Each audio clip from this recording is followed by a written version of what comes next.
Ambil sendiri mah. Mah, bantu aja kamu. Oh, oh, pulas.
الإسرائيلي، وهي منطقة محور نتسريم. هذا المحور الذي كان يفصل منطقة شمال مدينة شمال قطاع غزة ومدينة غزة عن مناطق الوسط والجنوب. وفي فترة التهدئة التي بدأت في يناير كان هذا الشارع مخصص فقط لعودة المركبات، وكانت هنا أيضا اللجنة القطرية المصرية التي كانت تنظم هذه العملية، وتتم عملية التفتيش بعدما اشترطت قوات الاحتلال الإسرائيلي ذلك. الآن يعود المواطنون الفلسطينيون، ربما هذا الشارع أقل من شارع الرشيد، خاصة أن المواطنين الفلسطينيين لم يعتادوا ذلك، وكذلك هذا الشارع مدمر، وبالتالي تحتاج البلديات لتجهيز هذا الشارع من أجل عودة يسيرة إلى مدينة غزة وإلى شمال القطاع. لكنهم يعودون الآن على أقدامهم. كما تشاهدين أعداد غفيرة من المواطنين حملوا بعض أغراضهم من أجل العودة إلى منازلهم المدمرة، وخاصة أن هذا الشارع شارع صلاح الدين هو الأقرب إلى منطقة جنوب مدينة غزة. نحن نتحدث عن حي الزيتون، عن الصبرة، عن التفاح، عن الشجاعية، ولكن جزء من هذه المناطق لم تنسحب منها قوات الاحتلال. ماذا حدث في غزة أستاذ حسين؟ آه ماذا حدث في مدينة غزة الآن؟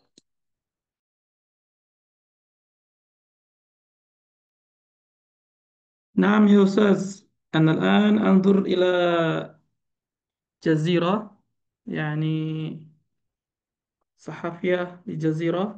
الآن بدأ المستوطنين السكان غزاويون العودة إلى سكنهم، لكن الإسرائيل ما زال يعني يخالف على إطلاق النار. سبحان الله. اللهم انصر إخواننا في فلسطين. آمين آمين يا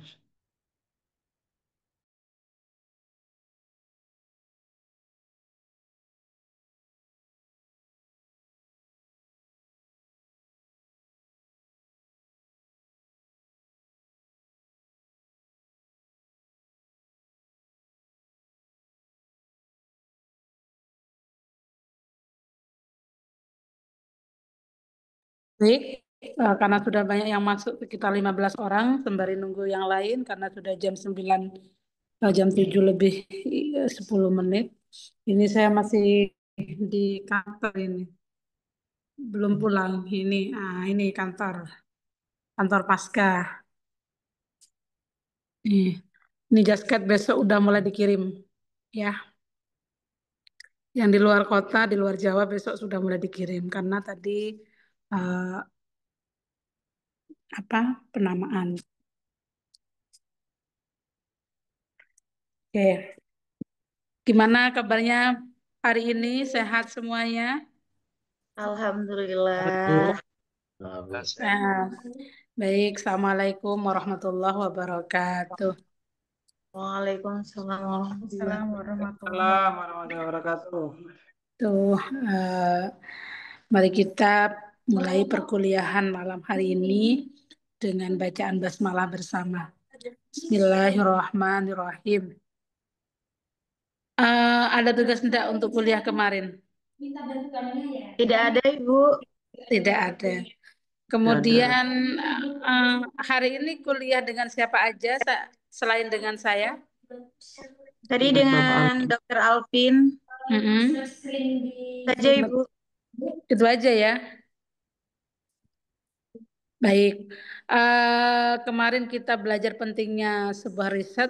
Hari ini kita belajar tentang jenis-jenis penelitian. Ya, jenis-jenis penelitian.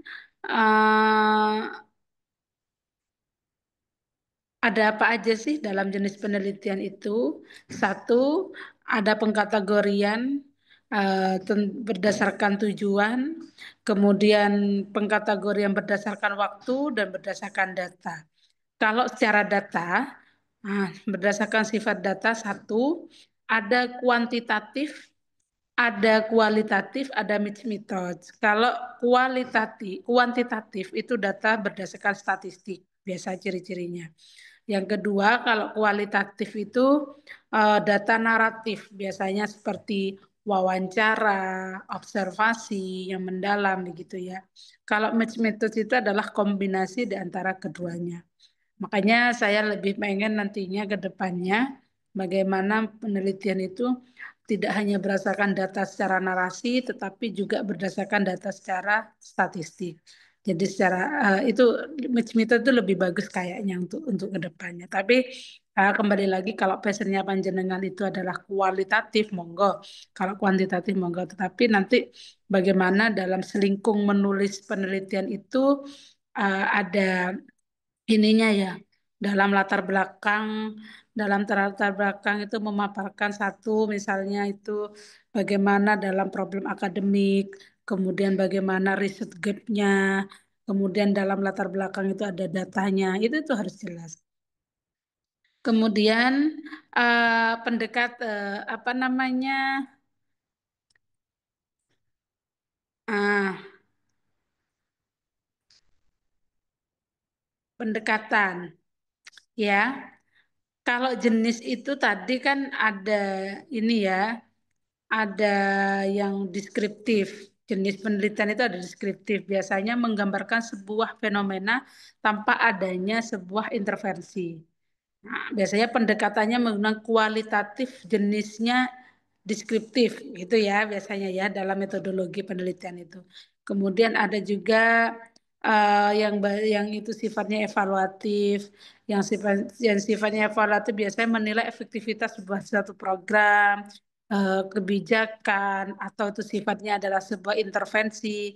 Nah, itu jenisnya evaluatif biasanya. Sudah saya kirim ke penanggung jawab.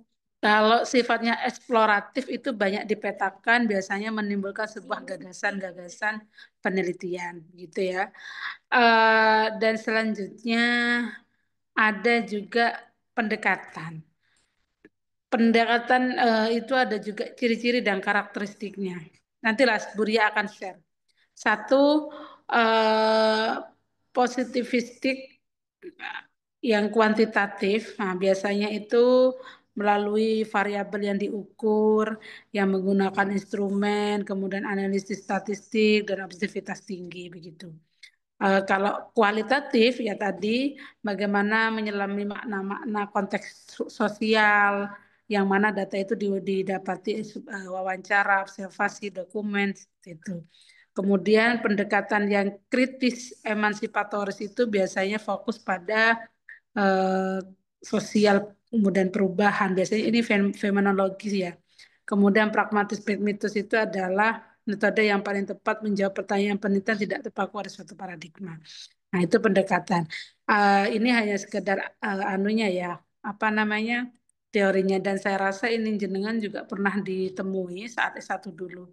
Sebelum saya lanjutkan ke tahapan dan apa ya sebuah relasi ataupun proseduran dalam menulis penelitian, saya ingin tanya terlebih dahulu dari 38 mahasiswa di kelas D ini, monggo saya tanya waktu sarjana dulu menulis penelitiannya itu apa? Apakah kualitatif ataukah kuantitatif? Saya tanya karena nanti berangkat dari pengalamannya jenengan, kemudian nanti menentukan judul itu saya kaitkan dengan teori hari ini yang menjelaskan tentang pendekatan-pendekatan, baik itu kualitatif, kuantitatif, ataupun mixed methods. Monggo. Saya tanya Pak Ahmad Yakin. Pak Ahmad Yakin dulu S1-nya Saya S1-nya kan di Libya, Bu ya. Jadi biasanya kita rujukannya di perpustakaan gitu aja, Bu. Jurusan syariah. oke, berarti semacam studi literatur begitu ya. Iya, betul. Oke. Alifatur Rahmah, Oke, Bu. oke, gimana dulu S1-nya? Saya S1-nya memakai metode kualitatif. Apa judul penelitiannya dulu? Dulu masih ini kan awal-awal kurikulum 2013. Jadi saya waktu itu judulnya implementasi kurikulum 2013. untuk Oke. melihat bagaimana efektifnya kurikulum 2013 ini di Madrasah Ibtidaiyah. Karena saya dulu jurusan PGMI di UIN Jember. Oh, PGMI ya. Baik. Ya. Fatoni Aziz, Ya, Bu. Saya belum pernah melakukan penelitian, Bu, karena tugas akhir saya itu karena saya di teknik mesin, jadi hmm, tugas akhirnya itu membuat apa namanya, membuat produk. ya membuat alat waktu itu, sehingga Hmm, saya memilih membuat alat dan tidak melakukan penelitian. Jadi, Oke. Kenapa hari ini bergabung di Pasca Sarjana Pendidikan Agama Islam, Bapak Insinyur yang terhormat? saya bukan engineer, Bu. Memang anu, apa di pendidikan teknik mesin waktu itu. Oke. Di Hari ini pendidikan. jadi Mudirul Ma'had jangan-jangan ya? Ada tuntutan di Ma'hadiyah untuk Ya, linear gitu akhirnya sekolah S2 berarti panjenengan dapat hidayah ini. kena tembak Baik. kemarin. Aktor Hussein, Ustaz, monggo tafadhal. Ya Bu, baik. Kalau S1 saya menggunakan ujian akhir saja Bu. Jadi belum pernah membuat skripsi juga. Jadi ini ilmu benar-benar baru begitu Bu.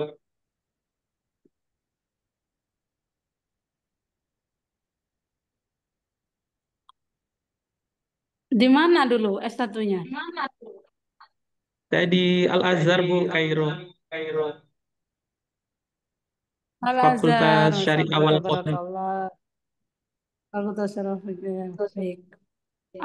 Berarti tugas akhirnya itu tidak berupa ini ya, penulisan riset gitu enggak ya? Untuk S1 tidak Bu. Hmm, Sepertinya Timur Tengah seperti itu ya. semuanya S1 ya, semuanya iya. Jadi hari ini mulai beradaptasi dengan apa namanya ya, ke kebijakan yang ada di Indonesia dalam pendidikan perguruan tinggi ya. betul Bu. Mulai kenalan dengan penulisan riset mini riset seperti jurnal. Baik, makanya ini saya ingin tahu latar belakangnya. Khawatir nanti saya menjelaskannya jauh ini ternyata panjenengan tidak connect dengan apa yang saya jelaskan atau selebihnya begitu. Ketika saya menjelaskan sederhana tetapi jenengan ilmunya sudah kafah begitu ya.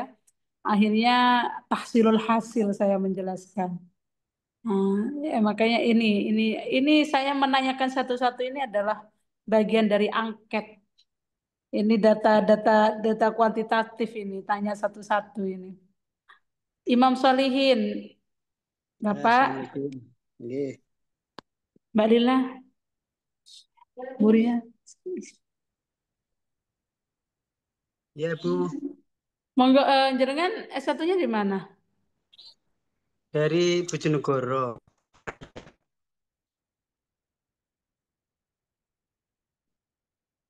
Tarbiyah, Bu.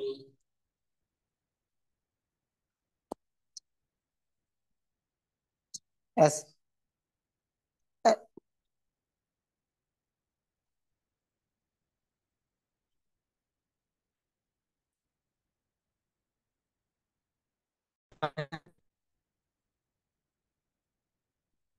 Tidak ada suaranya.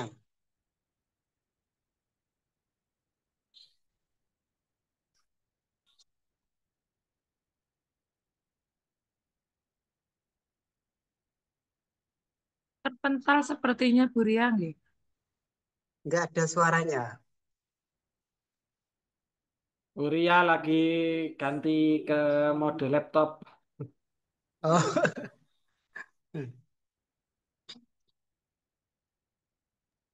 Oh iya, hostnya ganti Pak Solihin itu. kok bisa?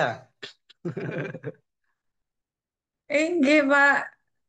Soalnya mungkin jenengan tadi masuk di awal. Monggo Pak Imam Solihin dilanjutkan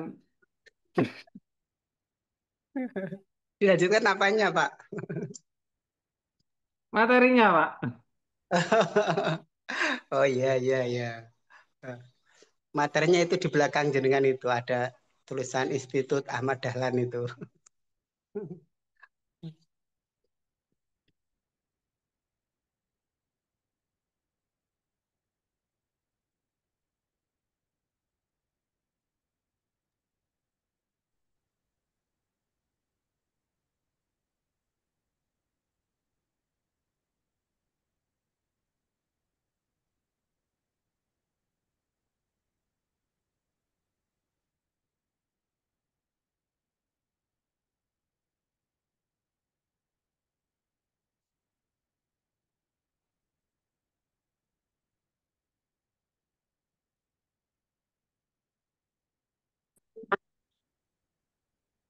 Assalamualaikum Ibu. Waalaikumsalam. Apunten barusan masih ini. Iya, gimana Bapak S1-nya dulu? Saya dari Tarbiyah, Bu. Oke. Tahun berapa lulusnya? 25 tahun yang lalu. Oh, 25 tahun yang lalu. Iya. Pak Solihin dulu ketika S1 tugasnya apa tentang tugas akhirnya? Skripsi tapi lupa judulnya, Bu. Sangat lama soalnya. Buat Nah, iya. skripsi.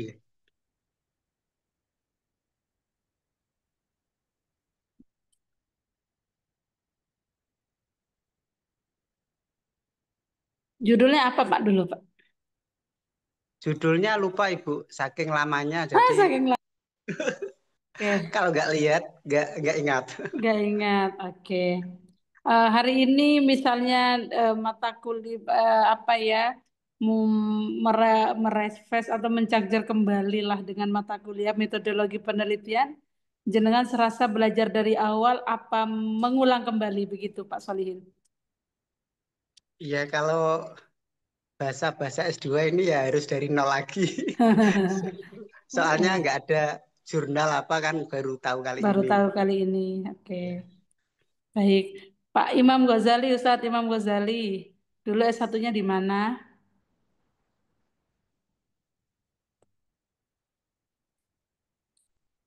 Eh, sama Bu, sama tadi Ustadz Atar, sama Ustadz yang satunya lagi tadi dari Lipia Bu, jadi nggak ada tugas-tugas skripsi, Tugas akhir tidak ada. Oke.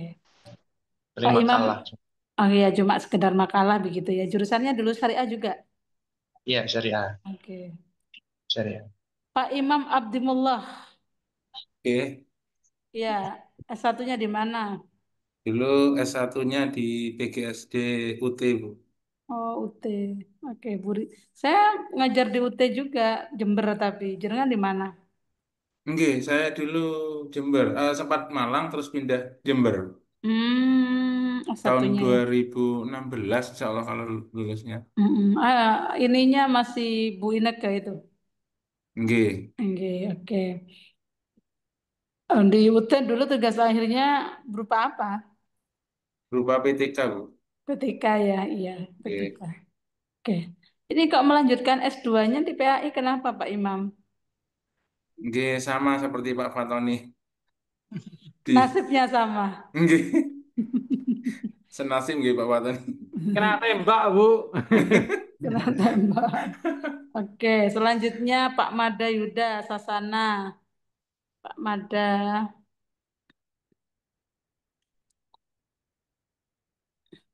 Pak Mada S1-nya tahun berapa?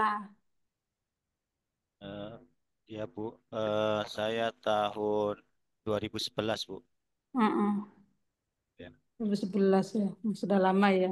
sudah Itu lama tugas Bu. akhirnya apa dulu? Tugas skripsinya membuat penelitian kualitatif Bu. Kualitatif. Oke, berarti kan panjenengan sudah tidak tabu lagi ya dengan metodologi yang barusan dijelaskan tentang pendekatan-pendekatan itu ya. Ya, Sudah pernah tahu itu.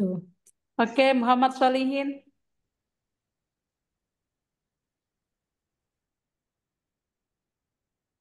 Ya Bu, Iya, Muhammad Solihin. saya dulu nggak ada skripsi juga Bu. Saya sama dari kampus Arab juga.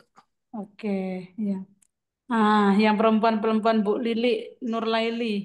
Iya, Ibu. Eh, saya dari ini S1-nya di UINSA, Sunan Ampel, Surabaya. Oh, Surabaya sudah Iya. tidak diragukan lagi kalau Surabaya ya. Tahun berapa Ibu di Surabaya?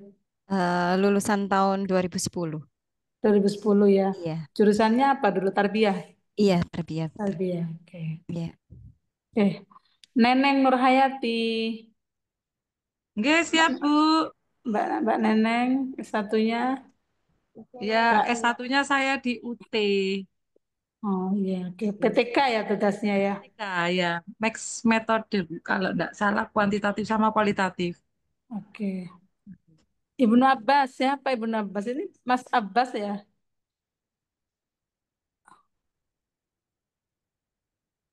Iya, Bu. Oke, ini mahasiswa alumni alumni IAD ini kan. Sehat Bukan, ya, Bu. Dari Berau, Bu. Oh, dari Berau. Pak Abbas, Berau ini S1-nya di mana dulu? Di Sekolah Tinggi Ilmu Tarbiyah, Bu. Oke, tugas akhirnya buat skripsi ya. Iya, Bu. Oke. Ini ada hari santri nih kayaknya ini Muhammad Solihin. Yang mana ini Muhammad Solihin ini? Tadi sudah, Bu. Dari Oh, Jogja. oke.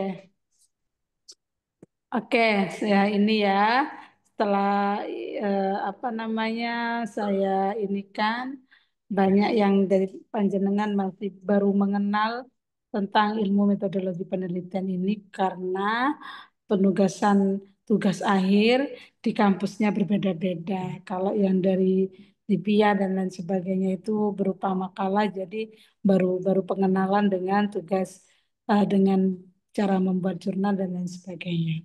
Oke, sebelum karena ini sudah mau kepada apa ya bagaimana prosedur dalam penulisan itu mulai mengidentifikasi masalah, kemudian nanti bagaimana kajian teori, bagaimana merumuskan hipotesis dan lain sebagainya. Monggo kita mengawali dulu untuk menentukan judul. Entah itu nanti arah judulnya itu ke pendekatan kualitatif atau judul ini ke pendekatan kuantitatif atau match method nanti di judul itu.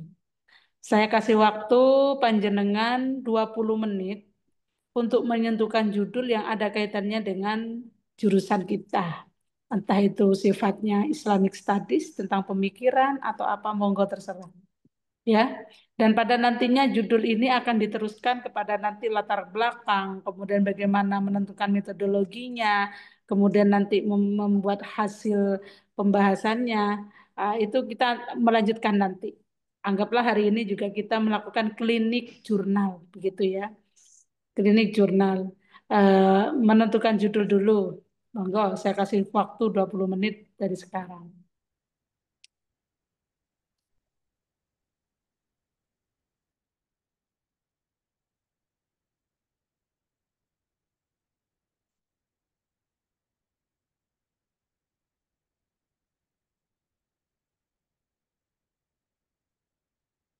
Ini contoh saja, Bu ya.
Oke, sudah siap semuanya ya judulnya ya.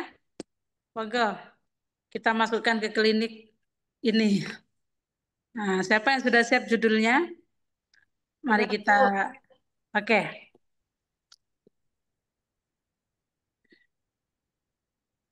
Ya, yuk. Eh, saya sebenarnya punya beberapa pandangan untuk judul. Hmm. Karena Hmm. saya itu basicnya dari PGMI, jadi saya punya apa namanya? Punya judul begini, motivasi orang tua Hmm. memondokkan anak di pesantren di usia sekolah dasar. Kan menurut saya eh, hal ini alasan saya memilih ini karena banyak orang tua yang sekarang ini memondokkan anaknya di usia sekolah dasar. Jadi mungkin nanti hasil penelitian saya yang saya harapkan sih nanti mungkin bisa dikaji lagi tentang kesiapan mental anak, begitu, Bu. Oke, lebih ke psikologi ya ini ya, psikologi anak ya. Sesuai dengan merancang pola pendidikan yang sesuai dengan perkembangan anak, begitu. Apalagi kan kebanyakan sekarang kan anak sekolah dasar sudah banyak dipondokkan. Kira-kira ini menggunakan metode apa ya, Bu? Oke, di usia dasar ya. G. Usia dasar. Jadi yang perlu kita diskusi hari ini adalah satu menentukan eh, bahasa narasi redaksinya yang bagus terlebih dahulu sehingga dalam judul itu lebih bagus itu ya. Kemudian Permisi Bu, saya ada seperti ini kira-kira bagaimana ya? oke, sebentar ya, satu-satu dulu ya. Satu-satu Oh dulu. iya Bu, Saya siap. mau mengomentari Alifatur Rahma dulu. Oke. Oke Bu, terima kasih. Sebenarnya begini Mbak Alifatur Rahma, tadi itu ada juga yang apa namanya di kelas sebelah itu yang sama, cuma itu adalah pola asuh ya pola pola asuh orang tua. Dia itu ingin melihat bagaimana sih karakter anak yang pola asuhan di pesantren dan pola asuhan rumahan. Jadi lebih melihat output anak yang ada maksudnya pola asuhan pesantren atau pola asuhan orang tua rumahan. Itu ya. Kalau yang jenengan ini kan eh, yang mau di ini kan apanya?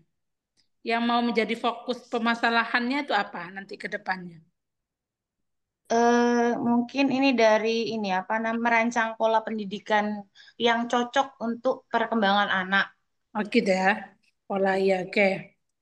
Terus kemudian dari sisi nanti dilihat dari sisi psikologis begitu.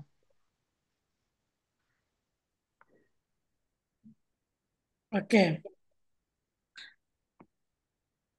Berarti strategi pola asuh orang tua ya dalam mendukung perkembangan karakter anak.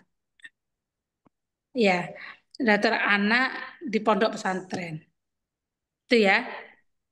Nah, jadi nanti pola asuh karena itu adalah apa namanya? Jadi strategi dalam di pondok pesantren anak usia dasar itu gimana? Nah, itu lebih ininya. Kemudian nanti apakah dalam memondokkan anak di usia dasar itu ada pengaruhnya nanti di mental anak dan lain sebagainya. Gitu ya. Jadi judul yang pas adalah strategi pola asuh orang tua dalam mendukung perkembangan karakter anak dasar di pondok pesantren. Itu juga sudah cukup bagus ya. Oke. Iya. Berarti nanti bisa studi kasus ya, Bu ya? Iya, iya betul. Case study itu kualitatif nanti. Kualitatif, oke. Oke, siap. Iya. Jadi nanti itu ya di latar belakang itu sehingga menjadi problem akademik itu diceritakan. Misal nih yang menjadi problemnya anak di usia dasar itu adalah sedang kecanduannya dengan gadget atau Nggih. bagaimana sehingga ingin menghindari itu sehingga orang tua lebih memilih mempercaya untuk mengasuh ininya dengan di pesantren atau bagaimana itu kan menjadi problem akademik. Makanya kenapa apa penelitian yang bagus itu yang bisa didiskusikan secara akademik. Kalau tidak ada yang didiskusikan secara akademik ya berarti penelitian itu nggak bagus diteliti, nggak layak diteliti. Begitu, Mbak Alif ya. Ya. Oke, jadi gini, yang sudah diskusi dengan Bu Ria, judulnya ditulis, nanti kalau judul sudah di-ACC lanjut ke penulisan latar belakang. Gitu ya. Kayaknya Siap. nanti saya jelaskan semuanya, latar belakang itu yang harus keyword-keywordnya yang harus diperoleh itu begini-begini. Sampai nanti setelah selesai semua latar belakang, kita belajar metode penelitian, metodologi penelitian yang akhirnya menjadi fokus perkuliahan hari ini. Kalau saya hanya menjelaskan secara teoritik bahwa jenis penelitian itu ada ini, kemudian pendekatan tuh ini itu sudah jenengan bisa baca sendiri gitu loh. Kalau kita kaitkan dengan judul-judul penelitiannya yang pas ini pendekatannya apa sehingga nanti bisa kita mencocokkan sendiri. Oh ternyata dengan judul ini saya case study ya itu kan. Studi kasus itu adalah jenis Mbak. Jenis dalam penelitian. Kalau pendekatan itu adalah kualitatif. Gitu ya. Oke, selanjutnya barusan yang tanya siapa itu? Saya Bu. Oke. Mohon Lina maaf Bu, Afifa ini ya. Alfi ya. Lina Alfi Alfia. ya. Iya. Ini saya ada ingin mengangkat ini nanti mohon bimbingannya ya.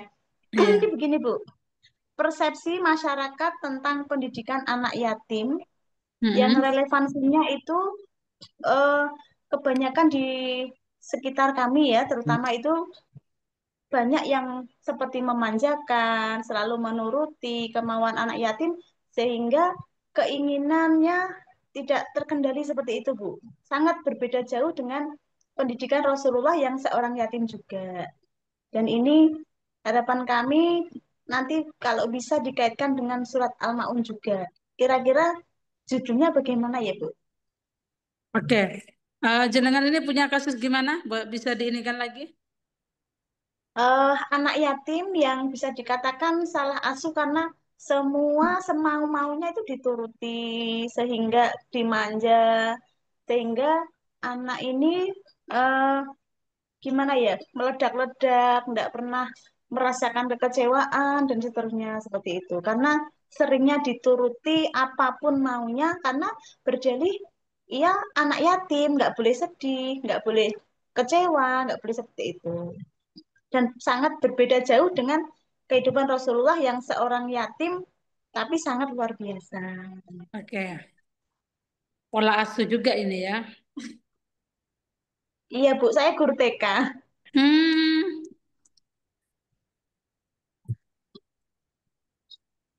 Oke.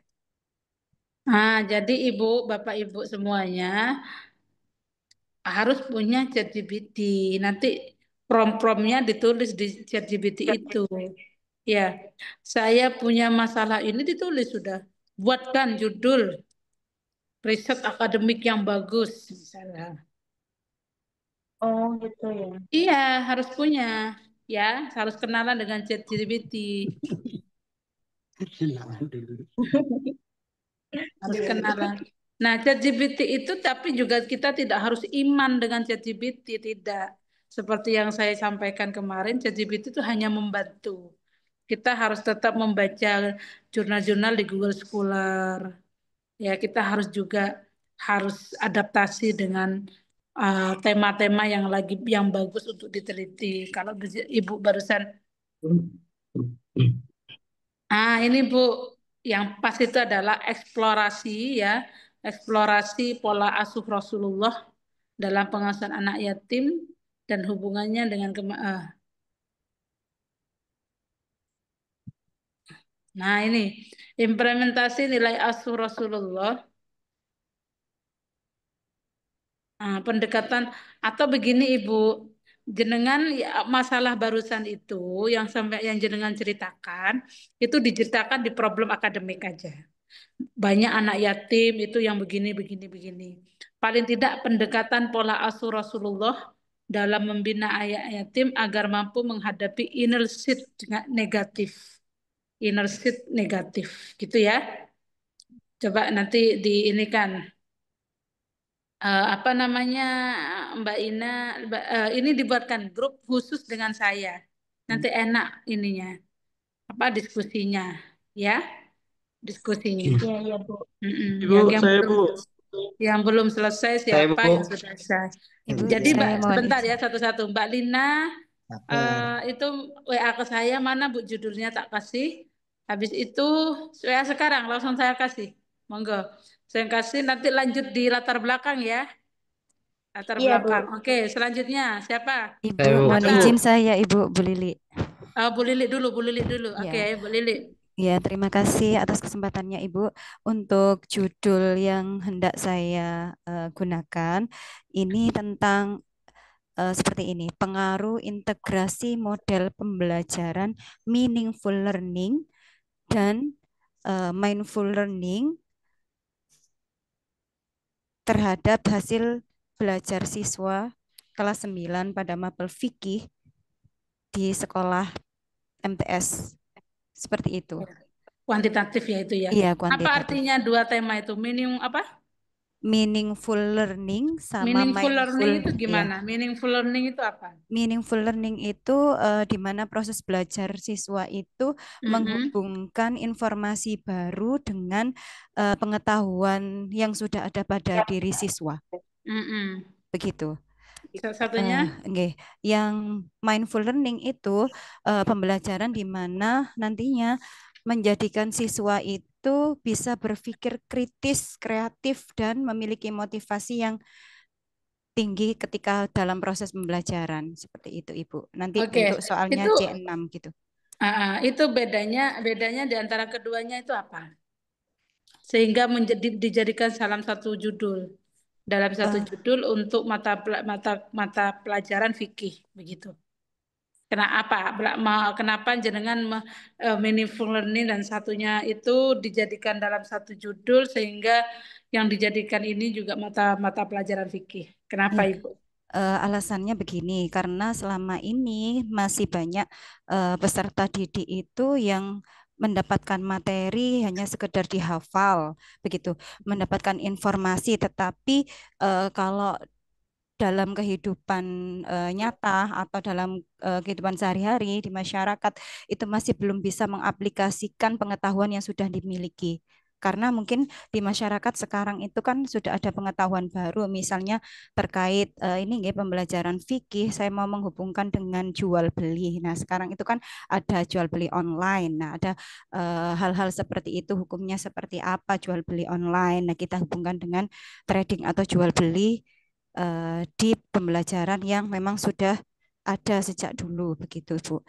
Kemudian nanti kalau di mindful learning-nya itu kan kita dituntut untuk bisa berpikir kritis ya sebagai seorang siswa nantinya, sehingga kita harus tahu bagaimana mengkonstruk atau membuat cara supaya kita itu misalnya ketika dalam proses jual beli dalam Shopee Pay, sekarang itu kan ada Shopee Pay, Pay Later maksud saya, Pay Later. Nah, itu nanti bagaimana caranya dihubungkan dengan riba, bagaimana caranya agar siswa itu bisa menghindari jual beli yang mengandung riba dan sebagainya, seperti itu maksudnya. Ya. Bagus, secara latar belakang bagus itu sudah maksudnya itu trending ya. Tema-tema yang bagus, yang trending, yang memang didiskusikan saat ini. Cuma nanti Bu Lili difokuskan. Yang ingin diteliti itu apa saja, biar jenengan tidak kebingungan dalam menyelesaikan itu. Gitu ya. Yang menjadi fokus berarti apa? Misalnya yang menjadi fokus tadi yang barusan diceritakan itu dimasukkan di problem akademiknya nanti, sehingga riset gap apa yang akan dihasilkan. Coba jenengan judul sudah saya ACC, jenengan buatkan latar belakangnya, selanjutnya kita eh, diskusi dari latar belakang itu. Ya, Ya, terima kasih banyak oke. Bu. Ya. Pak Age, Ustadz Atar, Husen. Ya. Baik Ibu, saya tertarik dengan fenomena generasi sandwich Ibu, yaitu generasi yang memiliki peran ganda, dan pada tema ini saya tertarik untuk meneliti peran pendidikan agama Islam dalam menghadapi tantangan fenomena generasi sandwich begitu. Generasi apa? Generasi sandwich. Generasi sandwich. Sandwich itu saya kira makanan aja, tetapi ada juga generasi sandwich gitu ya. Oke. Gimana generasi sandwich itu gimana, Ustaz? Generasi sandwich itu generasi yang memiliki dua beban tanggung jawab, Ibu. Tanggung jawab. Biasanya ini terjadi pada orang-orang berkisar mungkin 25 sampai 40 tahun yang dia memiliki peran ganda. Peran gandanya adalah dia bertanggung jawab terhadap diri dia sendiri, keluarga kecil dia, anak istrinya begitu. Di sisi lain, dia juga memiliki tanggungan kepada orang tua begitu, ataupun kepada saudaranya yang lain begitu. Yang menjadi masalah sekarang terkadang tatkala generasi ini terhimpit begitu dengan tanggung jawab dua itu. Tatkala mungkin ini pengen memperhatikan keluarga sendiri, keluarga kecilnya begitu. Tapi terkadang mungkin orang tua perlu juga dengan perhatian atau bantuan dari kita. Dan terkadang fenomena ini membuat bingung mana yang harus diutamakan, apakah keluarga dulu kecil, apa kita juga membantu semuanya. Yang mana generasi sandwich ini memiliki keterbatasan mungkin masukan ataupun apa sebagainya, sehingga terkadang membuat dia merasa terbebani secara moral dengan stres, kemudian tidak tenang untuk dalam kehidupannya begitu karena terlalu banyak bebannya begitu Ibu. Nah, di sini pengen meneliti bagaimana sih peran agama Islam ini biar bisa menguatkan generasi sandwich ini begitu Ibu. Kita bisa menentukan, bisa menjudge itu generasi sandwich itu gimana ya? Kalau ini sebenarnya saya baca dari ini sudah muncul fenomena ini diteliti sama peneliti Barat. Saya namanya lupa Ibu penelitinya. Sosialis sosiologi apa bagaimana itu. Terus dia memunculkan fenomena ini dan kurang tahu bagaimana mengambil sampelnya begitu. Tapi mereka mengkelompokkan ya sekitar 25 sampai 40 tahun ini begitu Ibu, yang memiliki keadaan tersebut. Oke. Begini aja Ustadz Atar, dengan tulis redaksi itu, judul itu kirim ke saya ya. Saya inikan dulu karena juga saya baru ya saya baru mendengar hari ini. Berarti kan itu adalah sebuah kebaharuan. Kalau memang ada istilah generasi sandwich itu bagaimana, kemudian yang kategori itu yang bagaimana sehingga itu bisa didiskusikan secara akademik dan bisa dicarikan temuan-temuannya yang menjadikan solutifnya begitu ya. Judul aja dulu dikirim, mungkin dibuatkan grup, ditulis. Habis ini yang tidak yang tidak kebagian untuk didiskusikan nanti lewat grup nanti bisa saya ini respon nanti. Ya, grup mata kuliah ini yang sudah di ACC saya bisa langsung dengan latar belakangnya. Ibu, berarti ini buat grup untuk mata kuliah Ibu ya? Iya, hanya untuk saya aja, biar enak. Untuk kelas ini betul ya? Untuk kelas ini mata kuliah metodologi penelitian. Karena kan ending tugas kuliahnya kita kan membuat proposal. Jadi kita hari ini semacam klinik proposal dulu lah. Sembari nanti kalau sudah membahas tentang metodologi penelitian, akhirnya nanti saya konekkan dengan teori-teori yang kita pelajari hari ini, gitu. Nah, ini sudah ada. Oke, selanjutnya Saya Bu. Bu Khadijah. siapa? Khadijah, Bu. Oke, monggo. Ya, saya mengambil judul Kisah Nabi Yusuf dan saudara-saudaranya sebagai basis pendidikan anti-bullying dalam konteks kekinian. Oke, Tujuannya, berarti sampai Mbak Khadijah yang mana Mbak Khadijah ini ya? yang sini Bu, pakai cadar Bu. Yanti nih dah. Khadijah. Khadijah.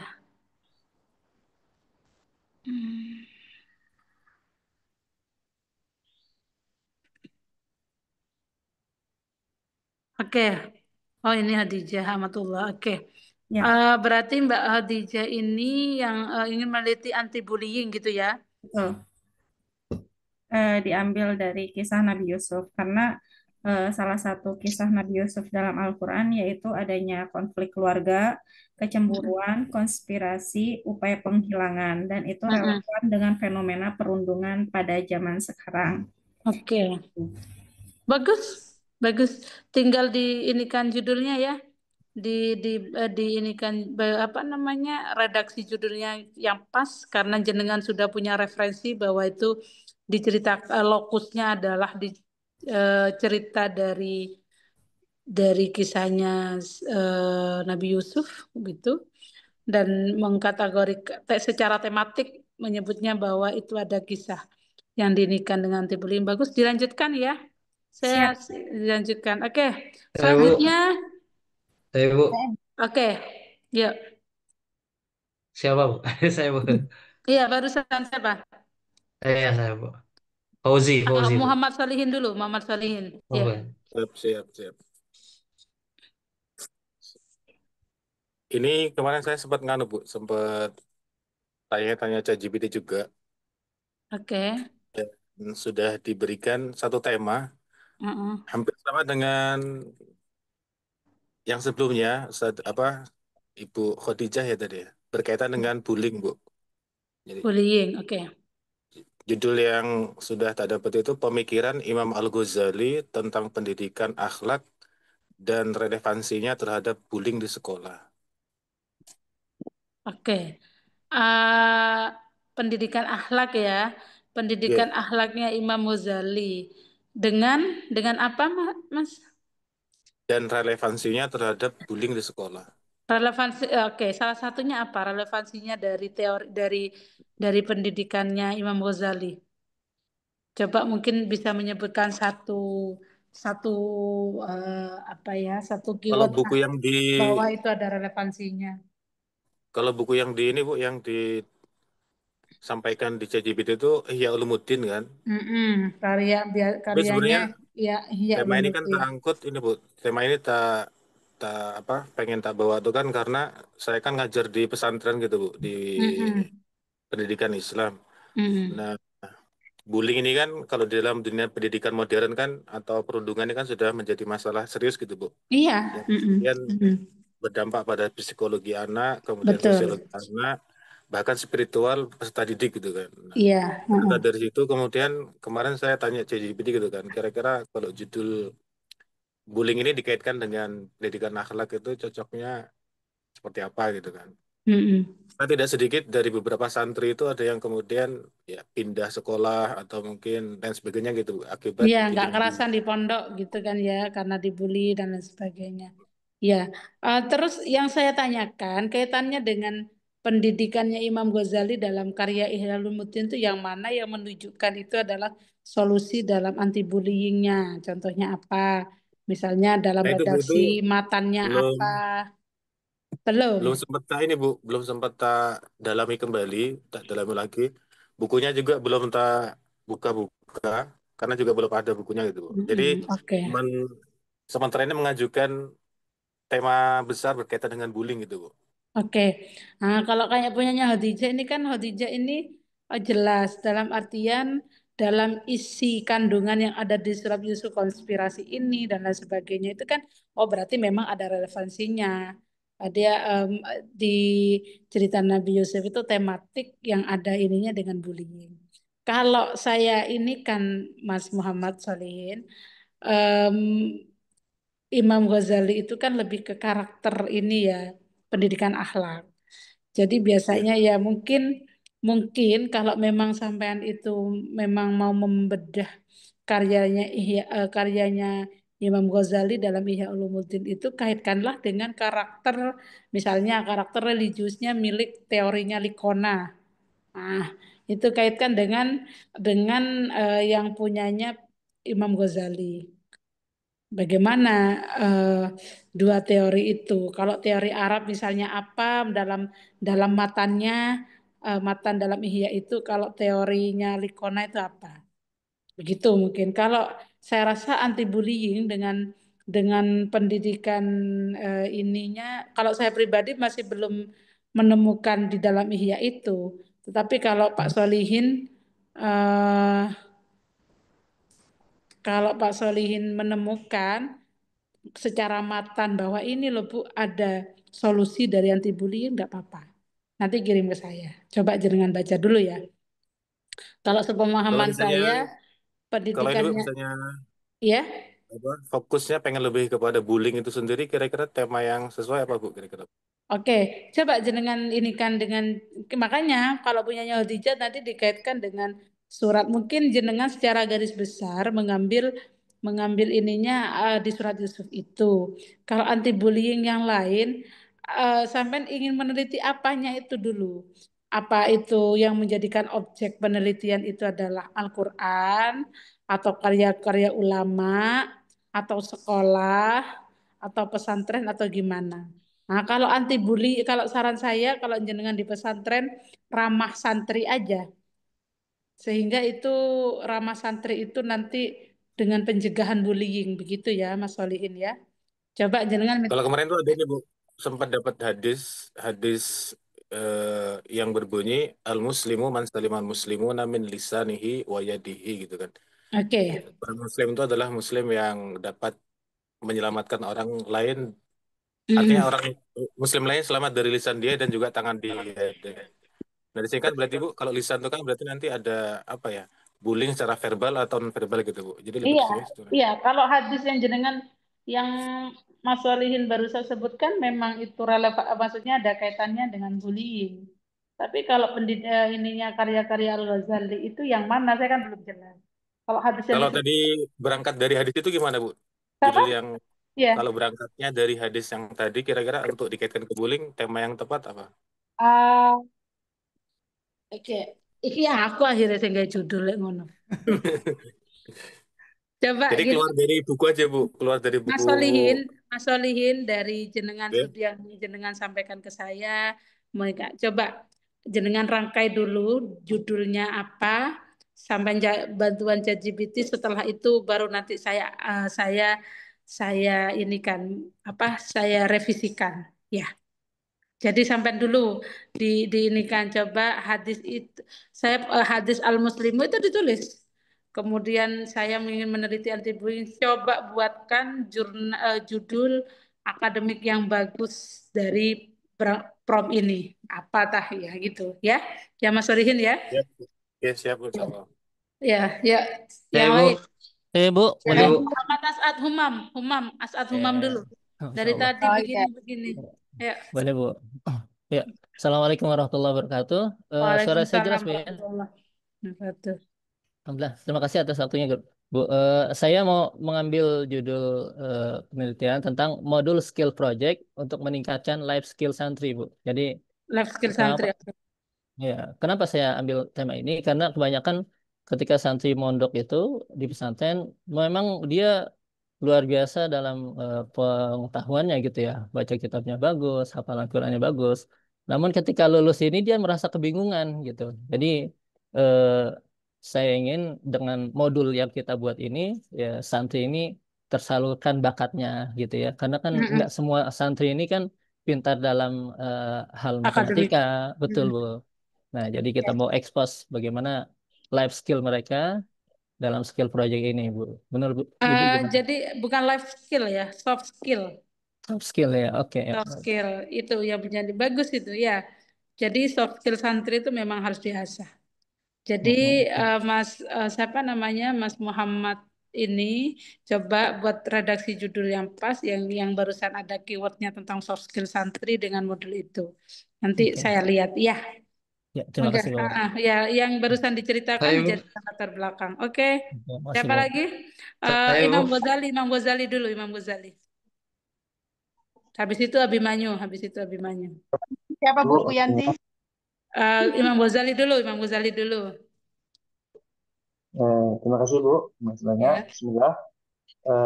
Ana kan dari background Ana ada pengajar Quran gitu Bu. Jadi Ana berusaha untuk mengkaitkan antara bacaan Al-Quran dengan karakter siswanya. Jadi Ana rangkai judul itu kira-kira pengaruh bacaan Al-Quran dengan hukum tajwid yang tepat terhadap pembentukan karakter disiplin siswa usia SD.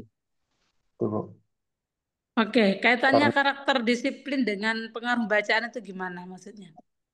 Jadi Anda lihat kan anak-anak itu ternyata kan di tajwid itu kan dia penuh dengan peraturan Ibu ya. Ada kaidah-kaidah.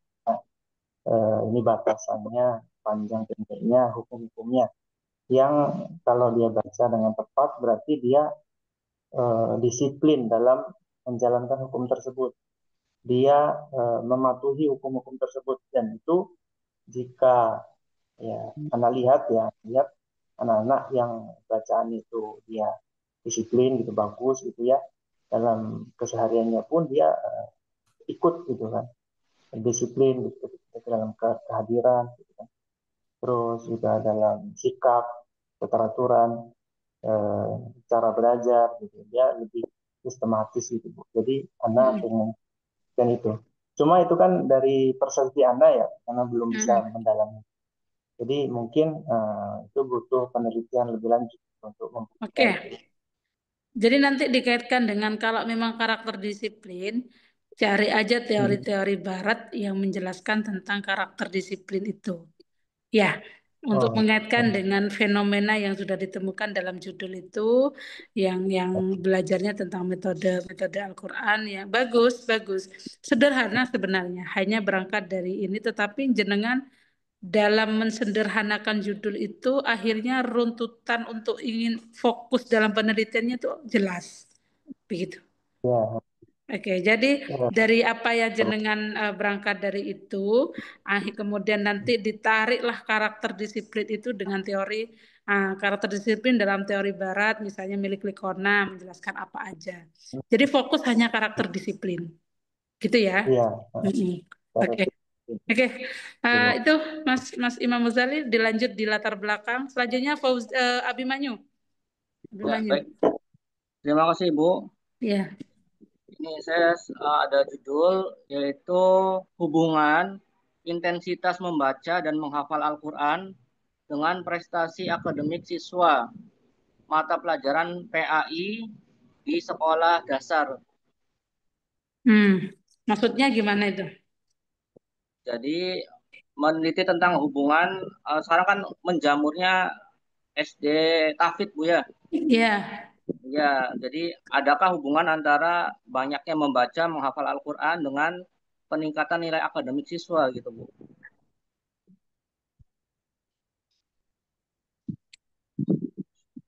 Adakah apa itu Mas? Adakah hubungan ya intensitas membaca dan menghafal Al-Quran terhadap prestasi akademik siswa pada mata pelajaran PAI? Itu itu kan kuantitatif kan nanti menelitinya itu. Ya. Iya.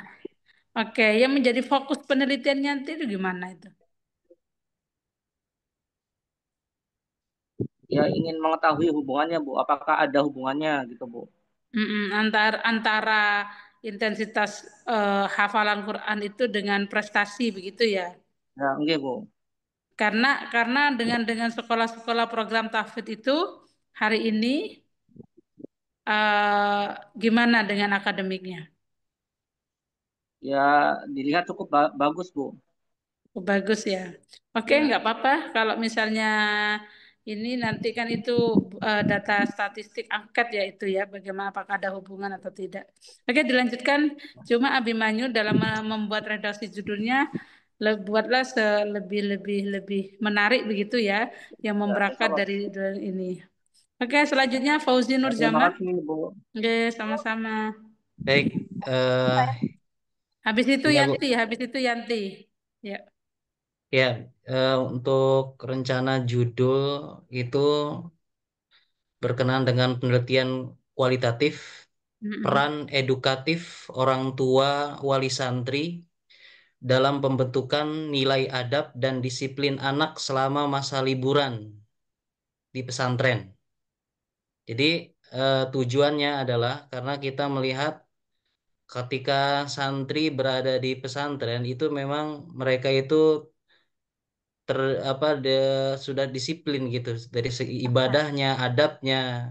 Tapi ketika liburan itu banyak di antara mereka itu apa eh, tidak diperhatikan, maksudnya lebih condong nggak disiplin gitu, baik main HP, ibadahnya lalai, muroja Al-Qur'annya dilupakan gitu. Jadi intinya apa namanya saya rumusan masalahnya itu berkenaan gimana peran edukatif orang tua oleh santri selama masa liburan dalam membentuk nilai adab dan disiplin anak. Oke, Nah, jadi seperti coba itu. coba Pak Fauzi. Kalau berangkat dari problemnya itu bagus, karena memang ingin mengetahui bagaimana edukasi ketika di pesantren dan ketika liburan.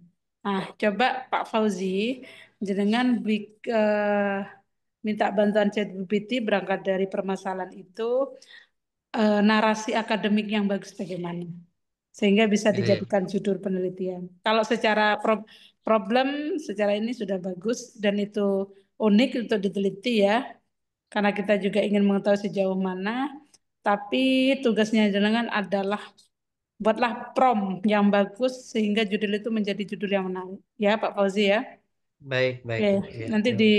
setelah diminta bantuan ChatGPT judul itu kemudian ditulis di grup. Kalau misalnya kurang pas saya bantu nanti. Oke, selanjutnya Ya, terima Yanti kasih. ya, Yanti dari tadi. Ya, Bismillah.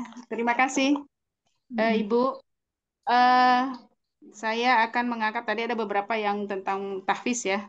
Saya akan mengambil judul rencananya pengaruh program tahfiz Al-Quran terhadap kecerdasan spiritual dan emosional santri di pondok pesantren tingkat SMP dan MA. Itu Bu. Gimana? Pengaruh program tahfiz Al-Quran terhadap kecerdasan spiritual dan emosional santri di pondok pesantren tingkat SMP dan MA. Oke, Mbak Yanti coba cari judul yang lain ya. Judul-judul itu sudah banyak diteliti, sudah banyak ya. Yang unik-unik aja, kayak barusan liburan pondok ya, kayak tadi apa itu yang kayak punya teman-teman dicari lagi. Punyanya itu bagus juga itu, punyanya bullying surat Yusuf itu bagus. Ya, punyanya ya bagus-bagus teman-temannya. Kayak punyanya Imam Ghazali ini sebenarnya sederhana, hanya sekedar membaca Al-Quran tapi karakter disiplin. Nah, itu. Pokoknya tadi yang baru saya asosiasi itu sudah saya rasa sudah bagus. Ketika saya buka ini bukan anu ya, tapi biar membuat yang lebih bagus lagi. Coba Pak Yanti sambil baca-baca lagi, minta bantuan ChatGPT biar ini. Kayak yang lain. Tadinya memang saya hubungannya dengan kecerdasan spiritual emosi, Pak, Bu. Karena kalau yang tadi hubungannya dengan disiplin, dengan akademis gitu. Ini lebih kepada kecerdasan spiritual dan emosionalnya gitu. Spiritual dan emosionalnya ya, SQ ya. SQ-nya Ya. santri ya. Iya, karena memang saya melihat beberapa di mana santri itu yang memang memiliki hafalan dan dengan bacaan yang benar itu berbeda dengan yang memang maaf dia terkendala dalam menghafal Al-Qur'annya gitu. atau Mm-mm. malas-malasan hafal Al-Qur'annya Mm-mm. gitu. Dari segi kecerdasan spiritual dan emosionalnya. Jadi SQ-nya gitu, Bu. SQ-nya ya. Ya mungkin lebih dibuat ini aja Mbak Mbak Yanti, dibuat redaksi SQ gitu. Jadi kan menarik itu. Ya, Ya, ya. Paling diperbaharui aja mungkin judulnya ya, Bu ya.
Halo, halo.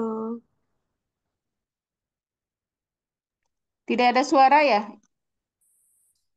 Bu Ibunya Rian, lempar. mungkin terpental nggih. Waktu perkuliahannya juga kurang 6 menit lagi. Katanya kalau gitu ada telepon biasanya, Bu. Ini sudah ada tuh. Sudah ada. oke. Bukan ada telepon, ini terpental barusan saya. Pental Oh iya, tadi minyaknya kata Bu Nila ada stabil. telepon. Teleponnya tadi sudah di awal. Oh, nggih. Oke, untuk Mbak Yanti barusan coba ditulis lagi Mbak Yanti ya dengan redaksi yang bagus akademik nanti saya bantu. Kalau jenengan memang meneliti SQ-nya, saya rasa itu masih penting untuk diteliti dalam akademik. Kalau hanya spiritual itu sudah tidak bisa sama halnya orang begini Mbak. Kenapa orang cantik misalnya, orang cantik cepat menikah. Nah, itu ya ya wajar, orang cantik banyak yang suka gitu kan. Kalau orang jelek, gak normal atau apa, dinikahi orang ganteng, orang sempurna dan lain sebagainya, kemudian maharnya 3M dan lain sebagainya, itu kan perlu diteliti itu. Kenapa? Kan gitu ya Pak Solihin ya. Cek kosong tapi Ibu tadi. Iya, peneliti itu kan begitu. Penelitian itu adalah bagaimana itu adalah menjadi sebuah kebaharuan, memiliki unik. Itu kalau kalau yang itu ya dari judul sudah bisa dibaca gitu lah. Dari judul sudah dibaca, gitu ya. Coba nanti yang sudah dibuatkan grup semuanya, ditulis semuanya, nanti saya bantukan dalam narasi ini. Yang lainnya eh, menyusul di grup lah nanti didiskusikan lagi barangkali belum saya ACC di minggu depannya. Dan yang sudah di ACC tadi silahkan dibuatkan latar belakang nanti lanjut untuk kita diskusikan keyword-keyword apa atau clue apa yang harus diinikan dalam latar belakang. Nanti Buria inikan di grup. Buria tuliskan di grup ya dalam menentukan latar belakang. Fokusnya hari ini adalah judul semua. Yang sudah tunggu dulu, sabar menunggu. Menunggu yang lainnya yang saya mau ACC. Gitu ya. Ya, Bu. Oke. Ini udah jam 12.17 sudah lebih ya. Sudah ini mari kita tutup perkuliahan malam hari ini dengan bacaan hamdalah bersama. Kemudian dilanjutkan kafaratul majlis. Alhamdulillahirabbil alamin. Subhanaka Allahumma wa bihamdika asyhadu Allahumma an la ilaha illa bihamdika anta asyhadu an la astaghfiruka ilaha wa Illa atubu anta ilaik. astaghfiruka wa atubu ilaik. Oke, yang sudah ini ditulis di grup ya, list grup judul yang sudah di ACC sehingga nanti saya kirim panduan untuk menulis latar belakang yang bagus bagaimana. Karena walaupun di ChatGPT kalau prompt-promptnya tidak benar itu maka nanti nulisnya juga begitu. Dan tetapi kita tidak boleh iman sepenuhnya dengan ChatGPT. Kita harus cari dengan Google Scholar banyak jurnal-jurnal yang yang ini ya, yang apa? Yang bagus dalam tulisannya begitu. Oke, saya akhiri. Iktafaitu bihada. Wassalamualaikum warahmatullahi wabarakatuh. Waalaikumsalam Waalaikumsalam warahmatullahi Warahmatullahi wabarakatuh. wabarakatuh. Terima kasih Ibu. Sama-sama. Jazakallah khairan, Bu. Link absen masih sama nggih? Iya, Bapak, sepertinya masih sama. Ini langsung ini ya, Pak, di apa? Di list ya? Iya, di list apa judulnya ya, Bu ya, tadi yang sudah di ACC ya. Oke, langsung di list Iya. ya. Tapi Bu Alif tadi sudah itu ya, sudah kirim sama latar belakang ya. Nanti setelah ini saya Sama menulis. referensinya itu, Bu. Terusnya, Pak. Luar Tak biasa. ikuti setelah ini Bu Alif. Saya Sangat Masih biasa di delete, proses. luar. saya delete. Loh, di delete. Jangan di delete Bu Alif. Saya delete. Nunggu ACC teman-teman yang lain. Ini berarti kasih nama sama judulnya ya? Iya. Iya, tadi katanya sama itu tadi apa? Menuliskan di ACC pendaknya itu tadi sudah ya. Ini yang nulis judul untuk yang di ACC saja apa yang belum juga? Mungkin Di ACC ini dulu. Yang di ACC dulu aja, Bu, biar ketemu mana yang sudah mengajukan judul, mana yang belum. Saya memang sengaja ada angkat tangan, soalnya kalau masih banyak, jadi memberi kesempatan teman-teman yang lain. Itu yang belum, yang belum tunggu giliran dulu, nggak memberi iya hak Bu. gitu. Bu Kalau Alif saya memang di belum. list Bu Alif. Itu sudah Apa ada. nih Bu Alif? Itu Mana? Tabu Lili. Oh iya sudah tahu. Saya nggak lihat. Alasannya enek, Gercep itu Pak, gercep itu. Oh gitu. Ya. Imam Solihin. Minggu depan. ACC. Amin, amin. Itu Bu Alif yang ditanya Pak Miswan itu untuk tugas yang AIK apa tugas yang hari ini? Tuh.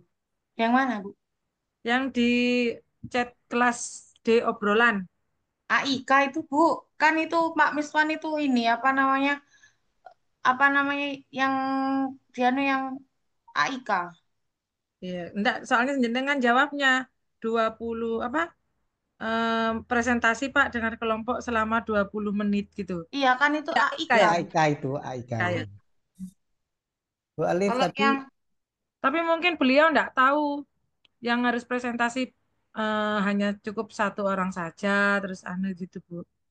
Belum. satu orang tak, Pak, Bu? Kayaknya Iya. kemarin semua orang harus ngomong. diwakili satu ya? Bu kemarin. Loh, Kemarin bukannya kan semua orang ya? Sebab saya kok Iya. semua Semua tak? orang nanti dibagi. Iya, Gagal kayaknya fokus, gagal fokus. kalau bisa ketiga-tiganya, tapi ya mungkin dibagi gitu biar adil. Maksudnya biar semuanya juga bicara. Ya, biar Iya. bisa ada sesuatu yang ini Iya. semuanya saling bantu. Iya betul Iya, maksud iya. saya gitu. maaf untuk tadi yang sore hasilnya gimana Bu? Soalnya baru masuk paketan habis terpental. Walah, Pak, sudah, Pak.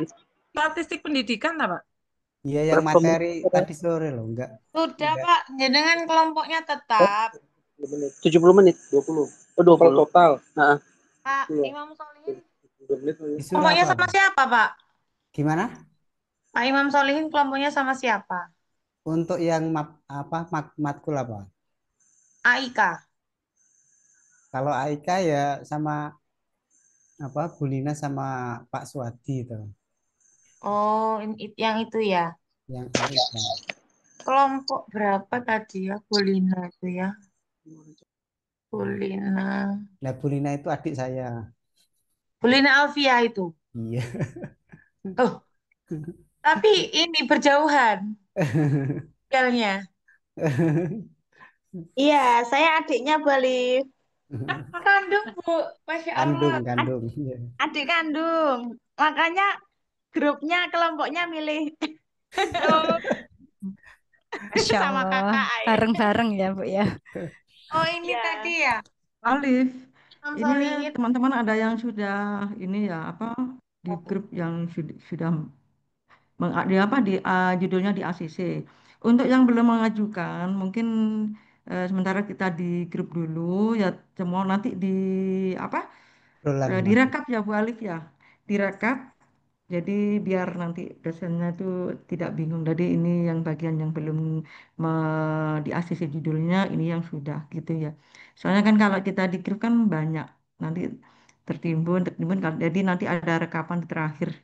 Terakhirnya rekapannya yang belum siapa, yang sudah siapa gitu ya. Biar Nggih. nggak tertimbun. Ya biar tidak tertimbun dengan ini kan nanti ada yang sudah, ada yang belum.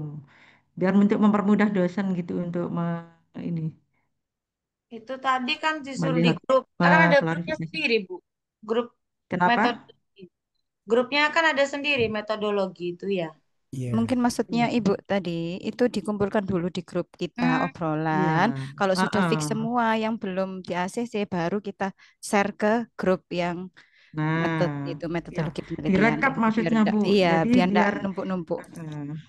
ya biar terkelompokkan gitu loh. Iya. Mana yang belum, mana yang sudah gitu maksud saya. Nggih, nggih. Hmm. Jadi dibuat kayak semacam tabel itu ya, siapa yang ini, Mungkin yang ya sudah bisa mengajukan. Bu Alif. Ya, Ya. gitu juga tambah Jadi alhamdulillah. Nah, berarti ini kalau tadi mau mengajukan kok sudah banyak yang angkat tangan ini. langsung harusnya tadi Bu Sunarsi tadi. Iya. Tapi ini kelompok kan Bu Alif ya. Ini kelompok per orang. Saya juga bingung ini. Per orang, Bu. Per orang Ibu ini, per Orang Bu orang. ini nanti Orang kan ya. Metodologi per jurnal. orang. Ya ya. Ya terima Kayak kasih. kok agak ini ya, apa bikin jurnal ternyata publikasinya mahal sekali. Sampai berapa, Bu? Pak Fauzi belum dikasih nama, ngapunten Pak Lebih Fauzi baik yang tesis judulnya. berlembar-lembar tapi tidak usah publikasi. Pak Imam Solihin tadi kelompok yang statistik itu dapat yang judul yang kedua. Variabelnya itu sudah ada. Disuruh apa itu? Nggak disuruh ngapa-ngapain tadi. Cuma suruh bagi kelompok. Oh gitu, ya ya. Nggih. Makasih informasinya. Assalamualaikum warahmatullahi wabarakatuh. Bapak Ibu sekalian, izin saya Handoko, salam kenal. Ya, waalaikumsalam Bapak. Izin bertanya untuk iya Ibu, semoga sehat selalu, amin. Izin Ibu sekalian, untuk statistik itu untuk tugasnya seperti apa ya? Ada sedikit gap yang mungkin saya pahami tadi saat perkuliahan. Monggo mungkin bisa dibantu untuk informasi terupdate-nya. Monggo Bu Nining. Kalau yang hadir dari awal mungkin bisa memperjelas lagi karena saya juga telat tadi. Tadi itu kan saya tanya, Pak ini nanti buat jurnal, iya. Jadi kita satu kelompok itu diberi variabel. Variabelnya sudah disediakan sama Pak Alfi. Nanti dari variabel itu kita masukkan saja Bapak Ibu ke ChatGPT untuk cari judul. Oh gitu. Oke. Oh begitu. Judulnya. Dan Baru itu nanti kelompok ya. setiap pertemuan nanti dipandu. Hari ini membuat latar belakang, hari ini rumusan masalah, hari ini apa, hari ini apa, sampai nanti kita disuruh membuat angket. Setelah membuat angket, kita berkelompok itu disuruh untuk penelitian. Setelah penelitian itu kita nanti buat ini apa uji Validitas. Uji validitas. Ya, Validasi ya sama. uji keabsahan, uji validitas itu. FUJT. Nanti bebas mau di sekolah S-nya siapa, Pak Handoko nanti berkelompok dengan siapa. Di salah satu tempat saja. Kalau misalkan saya sama Bu Neneng sama Bu Yanti tadi ya. Nah, itu nanti mungkin bertiga ini nanti mungkin di sekolahnya Bu Nining atau di sekolahnya Bu Yanti. Tuh. Tapi sementara itu Pak bikin judul aja dulu, itu aja sudah untuk tugas besok itu judul gitu. Ya Pak Handoko, kita satu kelompok. Kadang-kadang Masya Allah ya banyak sudah. tugas. Ya kita dapat Nah itu dia. variabel 12 ya. Jadi Nomor 12. mungkin kita nanti bisa bikin dulu. Oh baik, baik, toyib. Syukur, terima kasih Ibu semuanya. Kadang-kadang kita bingung juga tugasnya kok banyak sekali. Nah, betul tuh. Iya, belum lagi tugas di sekolah. Iya. Makanya itu kalau saya pindah-pindah jam kuliah itu saya yang bingung, Bapak Ibu. Iya, iya. Ya, sementara gitu gimana ini sudah setengah Oke, Sampun, Bapak 9. Ibu. oke, sampun Sudah Bapak Ibu, malam, terima selamat kasih. malam. Terima kasih. Sampai Izin ketemu Terima kasih lagi semua. maaf besok ya. di mata kuliah filsafat pendidikan Filsafat Islam. pengetahuan. Oh iya, iya Bu, itu. yang grup awal dulu itu grup apa ya? Kelompok apa ya? Mata kuliah apa? Yang awal sendiri. Filsafat, Oh, filsafat. filsafat ya. Filsafat Iya, pendidikan. besok kita Ini ketemunya. pengetahuan. Filsafat. Mohon izin live ya. Managing live ya Bapak Ibu. Oke, Assalamualaikum Oke, warahmatullahi terima kasih semuanya. Assalamualaikum. Assalamualaikum warahmatullahi Salam. wabarakatuh.